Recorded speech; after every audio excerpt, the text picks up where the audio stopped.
welcome to Business Time. I am Melisha. Today we will be looking at limited and unlimited liability. Now, every business has some risk associated with it. There is no guarantee that the business will be successful. There is no guarantee that the business will always be profitable. If someone is going to start a business, they must take into consideration what they are going to do in case anything like this happens, in case the business does not make a profit, in case the business goes into bankruptcy, in case persons stop purchasing from you because there is a new competitor that has come on the scene.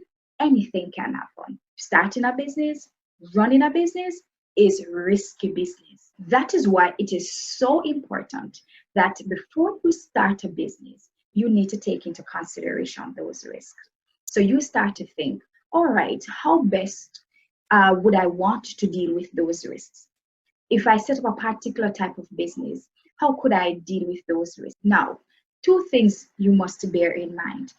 Never forget these terms: limited liability and unlimited liability. Now, depending on how you want to deal with these risks will determine the type of business you set up. All right?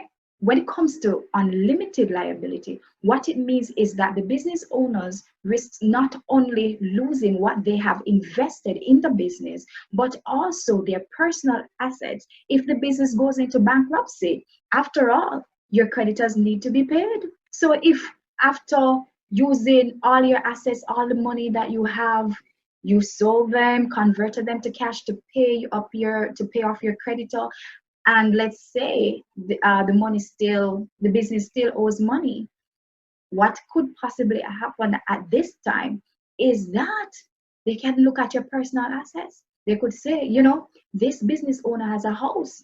Let this business owner sell his house and pay the debts. Or they could look at the business owner's car and say, you know what? This business owner has a car. Let him sell his car and pay what he owes us. It is as serious as that. So if you're going to start a business, you have to take into consideration if you want to start a business that has unlimited liability. On the safer side of things is the limited liability. When there is limited liability, it simply means that if the business goes into bankruptcy, only what you have invested in the business can be taken. They will not be able to touch your personal assets, such as your house or your car. It must be noted, however, that businesses that have limited liability are considered to have a separate legal identity from that of its owners. So what that simply means is that the business can sue or the business can be sued. Yes. So you will have to, so in other words, you're looking at the business as an individual. I tell you, yes, an individual. It has its own identity. So if I own such a business, you cannot attack me. You have to attack the business. Another thing to observe is that businesses that have limited liability usually have limited in their names. Or you will sometimes see LTD, that stands for limited, or you will see PLC, that stands for public limited company. So that's a quick way to identify or figure out if a business has limited liability. In the next video, we will start to look at forms of businesses. And one of the things that we will be doing as we look at each form of business, we'll be looking at if these businesses have limited or unlimited liability.